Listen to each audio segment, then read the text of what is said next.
This is something I said I was going to post like a while ago. I'm just finally getting around to it now, so just bear with me. So, open letter to Dr. Anthony Fauci by Larry Kramer in 1988. I've been screaming at the National Institutes of Health since I first visited your Animal House of Horrors in 1984. I called you monsters then, and I called you idiots in my play, The Normal Heart, and now I call you murderers. You were responsible for supervising all government-funded AIDS treatment research programs. In the name of right, you make the decisions that cost the lives of others. I call that murder. At hearings on April 29th before Representative Ted Wise and his House Subcommittee on Human Resources, after almost 8 years of the worst epidemic in modern history, perhaps to be the worst in all history, you were pummeled into admitting publicly that what some of us have been claiming since you took over some 3 years ago. You admitted that you are an incompetent idiot. Over the past 4 years, $374 million has been allocated for AIDS treatment research. You were in charge of spending much of that money. It doesn't take a genius to set up a nationwide network of testing sites, commence a small number of moderately sized treatment efficiency tests on a population desperate to participate in them, import any and all interesting drugs, now numbering approximately 110 from around the world, for inclusion in these tests at these sites, and swiftly get into circulation anything that remotely passes muster. Yet, after 3 years, you have established only a system of waste, chaos, and uselessness. It doesn't take a genius to announce that you have elected to personally supervise the study of a broad range of new drugs. 2 years later, you were forced to admit you've barely begun. It doesn't take a genius to request, as you did, 126 staff persons, receive only 11, and then keep your mouth shut about it. It takes an incompetent idiot. To quote Representative Henry Wasman at the above hearing, Dr. Fauci, your own drug selection committee has named 24 drugs as high priority for development and trials. As best I can tell, 11 of these 24 are not in trials yet. 6 of these drugs have been waiting for 6 months to more than a year. Why the delays? I understand the need to do what you call setting priorities, but it appears even with your own scientists' choices, the trials are not going on. Your defense, they are just confounding delays that no one can help. We are responsible as investigators to make sure that in our zeal to go quickly, that we do the clinical study correctly, that it's planned correctly and executed correctly, rather than just having the drug distributed. Now you come bawling to Congress that you don't have enough staff, office space, lab space, secretaries, computer operators, lab technicians, file clerks, janitors, toilet paper, and that's why the drugs aren't being tested, and the network of treatment centers isn't working, and the drug protocols aren't in place. You expect us to buy this bullshit and feel sorry for you. You fucking son of a bitch of a dumb idiot. You have had $374 million, and you expect us to buy this garbage bag of excuses. The gay community has been on your ass for 3 years. For 36 agonizing months, you refused to go public with what was happening. Correction, not happening. And because you wouldn't speak up until you were asked pointedly by a congressional committee, we lie down and die, and our bodies pile up higher and high in hospitals and homes and hospices and streets and doorways. Meanwhile, drugs we have been begging that you test remain untested. The list of promising untested drugs so endless, and the pipeline so clogged with an NIH and FDA bureaucratic lies that there is no Roto-Rooter service in all God's Christendom that will ever muck it out.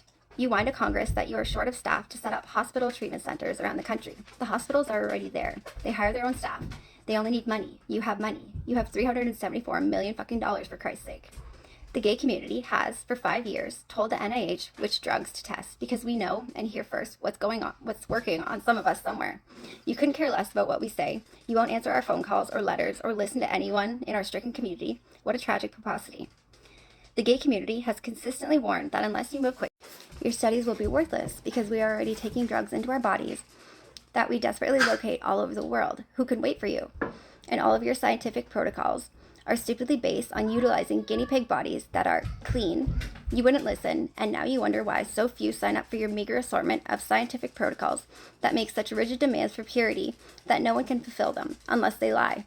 And why should those who could obtain the drugs themselves take the chance of receiving a placebo in one of your scientific studies? How many years ago did we tell you about aerosol pentamidine, Tony? This stuff saves lives, and we discovered it ourselves. We came to you bearing this great news on a silver platter, begging you, can we get it officially tested? Can we get it approved so insurance companies and Medicare will pay for it? As well as other drugs we beg you to test as a routine treatment so that our patients going broke paying for medicine can get it cheaper. You monster. Assume that you have AIDS and that you have had pneumonia once, Representative Nancy Pelosi said. Holy shit, how old is this woman? You know that aerosolized pentamidine was evaluated by NIH as highly promising.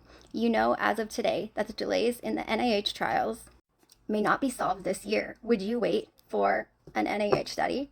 You replied, I would probably go with what was available to me, be it available in the streets or what have you. We tell you what the good drugs are. You don't test them. Then you tell us to get them on the streets. You continue to pass down word from on high that you don't like this drug or that drug when you haven't even tested them. There are more AIDS victims dead because you didn't test drugs on them than because you did. You've yet to test imuthanol. I'm going to put them on the screen, these drugs. Gay men's health crisis considers top priority. You do like AZT, which consumes 80% of your studies, even though Dr. Barry Gingell, medical director, describes AZT as a cumulative poison foisted on the public. Soon there will be more AIDS patients dead because you didn't test drugs on them, or because you did test drugs on them, the wrong drugs. ACT UP was formed over a year ago to get experimental drugs into bodies of patients. For 1 year, ACT UP has tried every kind of protest known to man, short of putting bombs in your toilets or flames up your institutes, to get some movement in this area. 1 year later, ACT UP is still screaming for the same drugs they begged and implored you and your world to release.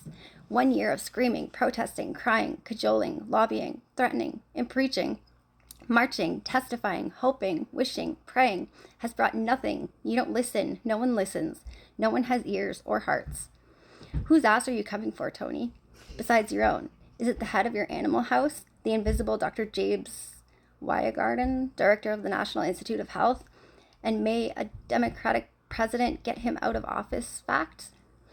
Is it Dr. Vincent DeVita, head of the National Cancer Institute, another invisible murderer who lets you be his fall guy? Or Dr. Otis Bowen, Secretary of the Department of Health and Human Services?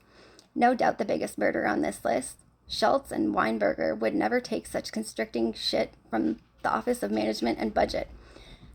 All you doctors have continuously told the world that all is being done that can be done now. Now you admit that isn't so. Why did you keep quiet for so long? I don't know, though it wouldn't surprise me if you kept quiet intentionally. I don't know, though it wouldn't surprise me if you were ordered to keep quiet by higher ups somewhere. I do know that anyone who knows what you have known for 3 years, that, to quote 10 West, the dimensions of the shortfall is such that you can't possibly meet your needs.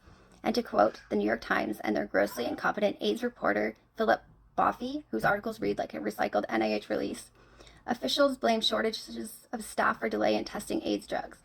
I repeat, anyone who has known all of this and denied it for the past 3 years is a murderer, not dissimilar to the good Germans who claim they didn't know what was happening.